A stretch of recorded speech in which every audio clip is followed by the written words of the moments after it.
또 다른 명품이 또 김건희 여사의 발목을 잡았습니다. 부쉐론 콘스탄틴, 이름도 어려운 이 고가 브랜드의 시계가 등장했습니다. 무려 5천만 원대라고 합니다. 중고차가 아니라 거의 뭐 중형차, 신차 값과 맞먹고 오히려 뭐 더 비쌀 수도 있다는 생각도 드는데, 김 여사가 로봇계 사업가에게 5천만 원대 고가 시계를 사달라고 해서 받았다는 의혹도 나왔습니다. 시계를 차고 있는, 고가의 시계를 차고 있는 이 사업가 서모 씨를 만났는데, 그때 김건희 여사가 나도 이런 시계가 필요하다라고 얘기를 했고, 그래서 서모 씨가 이 시계를 사드렸다라는 그런 이야기가 전해진 겁니다. 이거 어떻게 좀 보셨습니까, 이용호 의원님? 저는 참 서 씨도 참 독특한 분이죠. 얼마나 평소에 명품을 많이 샀으면 VIP 대접을 받는지 하는 것이고요. 저분이 더구나 이제 그 돈을 받아서 누구한테 받아서 샀다는 건데, 세상에 그런 심부름을 한다는 게 정말 얼마나 평소에 가까웠으면 그럴까라는 생각을 했고, 이분이 이런 명품점을 드나들어서 많은 매출을 올려야지 VIP가 되는 거 아니에요? 그럼 이분이 혼자 쓰기 위해서 그동안 그렇게 많이 샀나? 이런 생각이 자꾸 드는 거예요. 그런데 사업가는 뭐 사업가뿐만 아니라 세상에 공돈이 없는 거 아니에요? 그럼요. 그러니까 공짜 점심이 없다 이런 얘기를 하는데, 권력이 있고 힘이 있을 것 같으면 엄청나게 몰려들어요. 오지 말라고 해도 몰려드는 게 이게 권력의 속성인데, 이런 부분하고 연이 있으면 당연히 가까이 하려고 그랬겠죠. 근데 뭐 본인은 뭐 잘못이 없다고 뭐 얘기는 하긴 하던데, 이게 이제 조사해 보면 나오겠죠. 여하튼 이 권력에 있는 자리에는 언제든지 이런 그 위험이 있기 때문에, 유혹이 있기 때문에 하여튼 그 세상에 공짜는 없다는 것을 늘 생각을 하고 정말로 늘 조심할 필요가 있다. 저는 이 부분도 결국은 뭐 이게 이제 그 로봇계, 뭐 경비견 뭐 이런 거 가지고 나중에 시범 사업을 했다고 그러는, 시범 사업을 좀 했다는데요. 이런 것들도 결국은 사업가는 사업을 위해서 모든 걸 한다라는 게 일반적인 생각이고, 나중에 이제 밝혀지겠죠, 뭐. 지금 지적해 주셨던 대로 대체 그 바쉐론 콘스탄틴 그 거기에서 얼마나 많은 시계를 구매해야 임재 변호사님 VIP가 될 수 있습니까? 일단 이름도 생소하잖아요. 네. 우리가 흔히 알려져 있는 명품 이상의 고가의 제품이었습니다. 일단 할인을 받을 수 있을 정도로, 그러니까 매장에 연락을 취해서 내가 누구인데 내가 이전에도 구매 내역이 있으니까 VIP를 소개하려고 하는데 추가 할인을 좀 해줄 수 있겠냐도 아무나 전화한다고 바로 연결이 되지 않을 텐데, 그럼요. 그 정도의 매장에다가 영향력을 행사할 수 있는 정도의 구매 이력은 갖고 있었던 게 분명해 보이는데요. 지금 이번 사안 같은 경우에도 사실상 어제 구속영장이 발부되게 된, 그러니까 일정 부분 역할은 할 수 있었다고 봅니다. 결국 이 역시도 지금 이 시계의 실물은 확보가 되지 않았어요. 지금 발견된 건 시계의 정품 상자와 보증서가 발견이 된 건데, 이와 관련해서 사실 이제 김건희 씨가 친오빠의 이 인척집에서 발견된 다른 제품들에 대해서는 전혀 본인의 것이 아니다라는 취지로 이전에 진술했던 바가 있어서, 이와 관련해서도 구매 이력이 확인이 되고 또 구매를 했다는 당사자가 이런 부분들을 진술을 하고 있어서 진술이 자꾸 오락가락한다. 증거 인멸을 하기 위한 시도가 아니냐라는 정황 증거로서 함께 고려가 된 것 같습니다. 윤주진 위원님, 그러니까 지금 그 김건희 여사의 친오빠의 장모집에서 발견된 게 반클리프 목걸이 모조품과 그리고 대단히 유명한 화가의 그림, 수십억에 달한다고 합니다. 그 그림과 지금 저희가 얘기하고 있는 이 바쉐론 콘스탄틴 시계의 깍과 그리고 그 증명서라고 해야 될까요? 요게 발견된 거잖아요. 시계는 어디 있을까요? 그러니까 저도 이 역시 누군가에게 잠시 맡겼을 수도 있고요.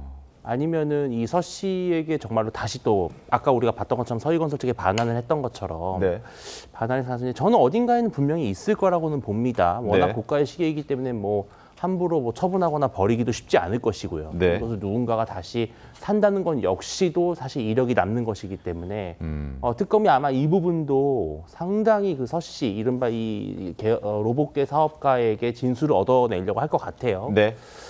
근데 아무래도 저는 이 여러 가지 명품과 관련해서 보면 결국은 김건희 씨가 이런 명품을 좋아한다라는 거를 주변에 또 여러 이건과 관련된 관계자들이 잘 알고 있었을 것이고 이렇게 그러니까 지금 나오는 이 명품들은요 사실 우리의 상식적인 수준에서 알고 인지하고 있는 그런 브랜드 정도가 아니에요. 이번 기회를 통해서 많은 국민들이 참 기상천외한 브랜드를 많이 공부하게 되시는데 그러니까 이게 서로 그리고 전 아까 서희건설 부분도 조금 저는 의아한 부분이 사실은 그 박성근 전 검사가 검찰에 있을 때도 뭔가 출마에 대한 의지가 있다 이런 평이 많았다고 해요. 근데 서희건설 측이 과연 이 시계 6천만 원짜리 고가의 시계를 주고 대신 인사청탁을 했다? 저는 조금 의아한 부분이 있어요. 왜냐하면은 목걸이요? 목걸이. 예, 목걸이입니다. 왜냐하면 이미 서희건설 측과 윤 대통령 부부는 잘 알고 지내는 사이로 보통 알려져 있는 그런가요? 그런 이야기가 있습니다. 예, 그렇기 때문에 저는 그냥 이심전심이었을 거라는 가능성이 좀 있다고 봐요. 그런데 아마 굳이 목걸이가 없더라도 관계가 저는 가능성이 유지되는 있다고 사이였다. 봅니다. 예, 그런데 라는 말씀이신 거죠? 특검의 프레임도 저는 되게 중요했을 거라고 봅니다. 그러니까 왜냐하면 지금 특검은 김건희 씨와 윤 대통령을 뇌물죄로 일단은 가는 것이 아주 강력한 수단이 될 수 있거든요. 여기에 아마 저는 이 자수서가 결정적인 역할도 했을 거라고도 봅니다.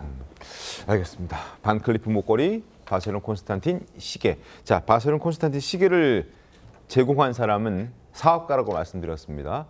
대통령실의 경호의 한 축을 담당하려고 했었던 그 로봇계가 있는데 그 사업을 하는 사람이었습니다. 유튜버로도 활동을 했다고 하거든요. 목소리 들어보겠습니다.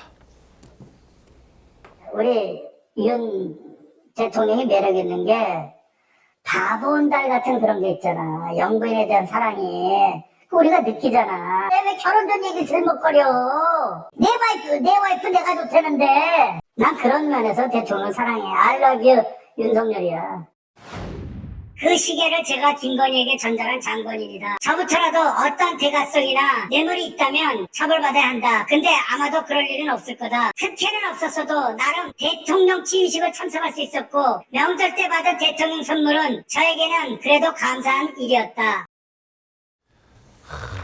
뭐 저희가 얼굴을 가리고 있었습니다만 뭐 중절모를 쓰고 그리고 유튜브 개인 방송이지만 이렇게 다리를 책상에 탁하니 올려놓고 그죠?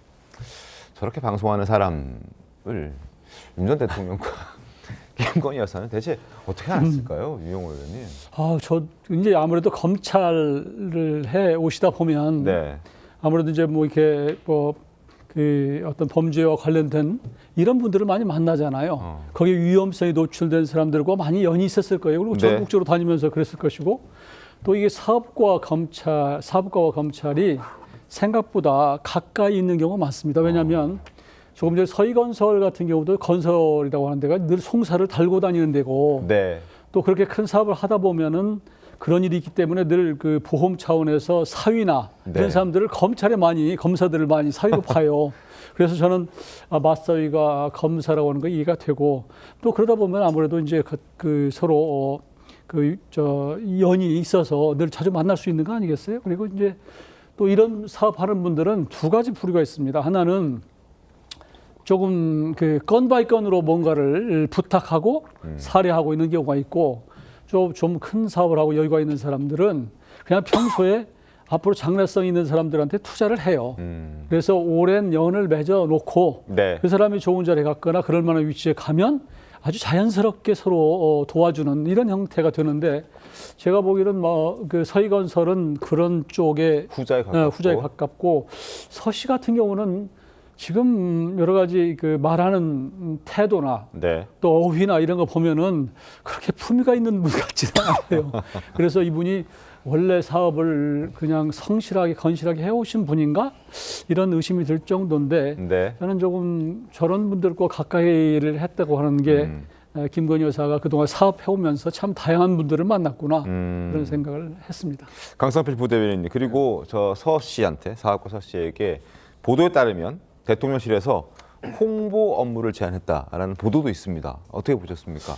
그러니까 저도 그 말을 듣고 그럴 수도 있겠다라는 생각을 했습니다. 그럴 수도 있겠다?